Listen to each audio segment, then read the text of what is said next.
Governing vessel 16 is located a little above your hairline on the back of your head.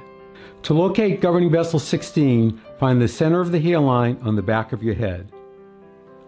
Right about here. Locate the midpoint on that center line, right over here. Now find the point that is the width of one thumb above that, right here. Push in to find a point that is sensitive, sore, tender, or painful. That is governing vessel 16. Activate governing vessel 16 by rubbing it quickly 5 times. Take a break for a count of 5 and repeat 4 more times. It might look like this.